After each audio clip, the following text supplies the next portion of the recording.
l'escroquerie en Occident, le double standard, double langage, c'est quelque chose que le monde entier, surtout les gens avec des âmes sensibles et faibles, devraient faire très attention. Ce n'est pas ce que les Européens disent. Regardez plutôt ce qu'ils font. La France, par exemple, quand nous parlons de la France, ce n'est pas qu'on a un problème particulier avec la France. C'est qu'on vous fait savoir que la France est un pays plein d'élites menteuses. Ces élites sont de vraies menteuses. Et on ne peut pas les faire confiance. Aucun Africain digne de ce nom devrait faire confiance à cette élite de la France. Cette élite, c'est une élite manipulatrice, comprador. Une élite qui a passé son temps à manipuler les gens, à spolier les ressources africaines, à créer des coups d'État, à créer l'insécurité en Afrique. We have to put that in our brains. That is France for you. That's exactly how their political elites are functioning. Maintenant, les amis, Bruno Le Maire, le ministre de l'économie démissionnaire, parce que c'est comme ça qu'on l'appelle maintenant, dit quoi? Il avait dit que ils vont mettre l'économie russe à genoux. Donc, une guerre totale avait été déclarée par lui, une guerre économique totale. Vous avez un pays qui est petit comme ça. Vous avez la Russie qui est comme ça. Vous avez un pays qui est petit comme ça, qui n'a pas de ressources naturelles.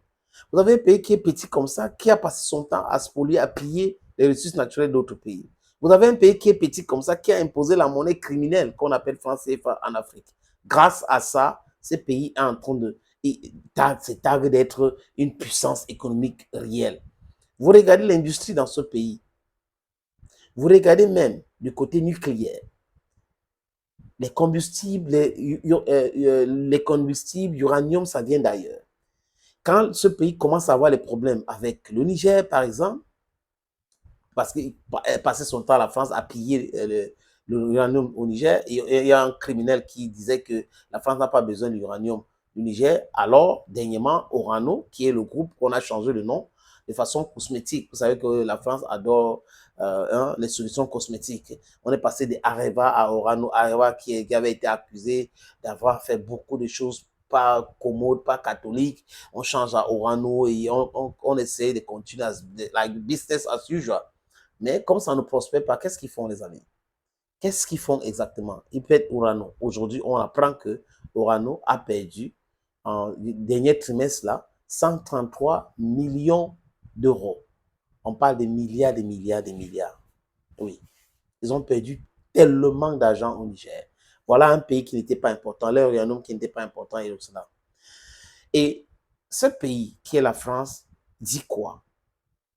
On mène la guerre contre la Russie, l'embargo surtout.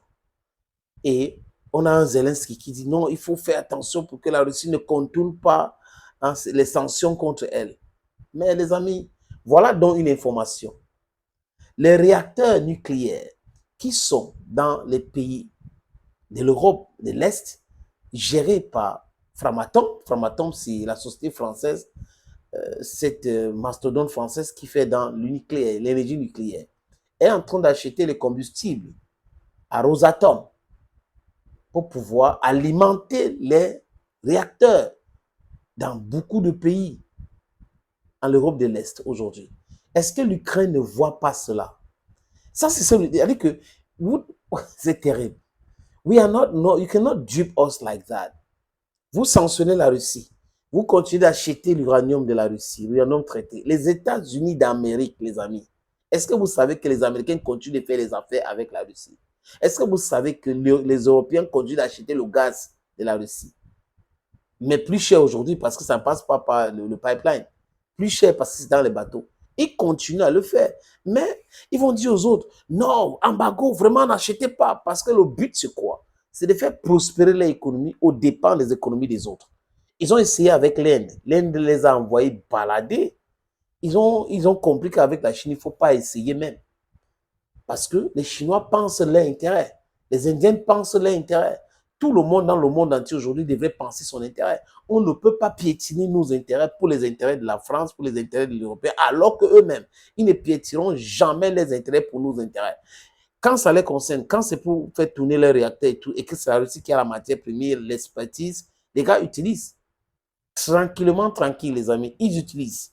Écoutez ceci, les amis, c'est très important de vous proposer ce truc. Vraiment parce que ces gars-là sont tellement terribles.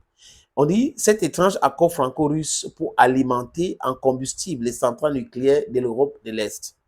Grâce à une co-entreprise nouée avec le russe TVEL, le français Framatome va approvisionner plusieurs réacteurs slovaques en combustible nucléaire de technologie russe. Écoutez très bien, pourquoi est-ce qu'on ne continue pas d'insister sur les sanctions?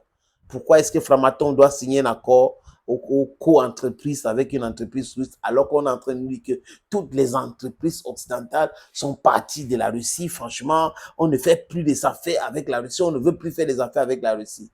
Regardez un problème. Qui est en train de dire vrai? Qui est un menteur? Vous comprenez aujourd'hui pourquoi il dit il faut connaître nos ennemis pour pouvoir bien avancer. Ils sont ceux qui nous disent quelque chose et ils font le contraire. Le combustible VV, des technologies russes, est utilisé dans 19 réacteurs en Europe. 19 réacteurs, les amis.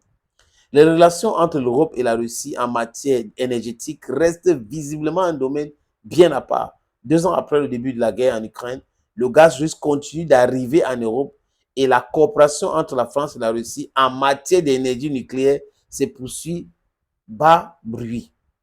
Fin juin, l'équipementier français Framatome, filiale d'EDF, a annoncé la signature d'un contrat de fourniture de combustible nucléaire des technologies russes avec l'électricien Slovaski Elektram, un contrat rendu possible grâce au soutien du russe TVEL, filiale de géant Rosatom. Is on record. These people are not serious today. They are not going to be serious tomorrow. We should be very, very careful when we listen to them. Their interest is to see us crumble, and they are fixing things for themselves. So they can sign partnership with Russia in that which concerns energy and other important domains, but they pretend as if they are sanctioning Russia. Imaginez, vous pensez qu'ils achètent toutes ces choses avec quoi? Avec le ruble. Donc, ils achètent ça avec la monnaie russe. C'est de ça qu'il est question. Donc, vous comprenez que ces gens ne sont pas des personnes sérieuses. Ne les prenez jamais au sérieux. Quand ils racontent les choses qu'ils racontent à la longueur de journée, vous devez écouter ici, ça devait traverser de l'autre côté. Nous tous, nous devons protéger nos intérêts. Et ce qu'on est en train de faire, le combat qu'on mène aujourd'hui, c'est pour la souveraineté africaine. C'est pour que nous soyons aussi libres, avoir notre diplomatie, avoir notre armée pour notre défense, avoir l'indépendance monétaire, l'indépendance éducationnelle, l'indépendance linguistique. Voilà des choses qui vont nous faire devenir des gens vraiment corrects, des êtres humains vraiment respectés. Quoique, nous devrons tout faire pour avoir notre souveraineté.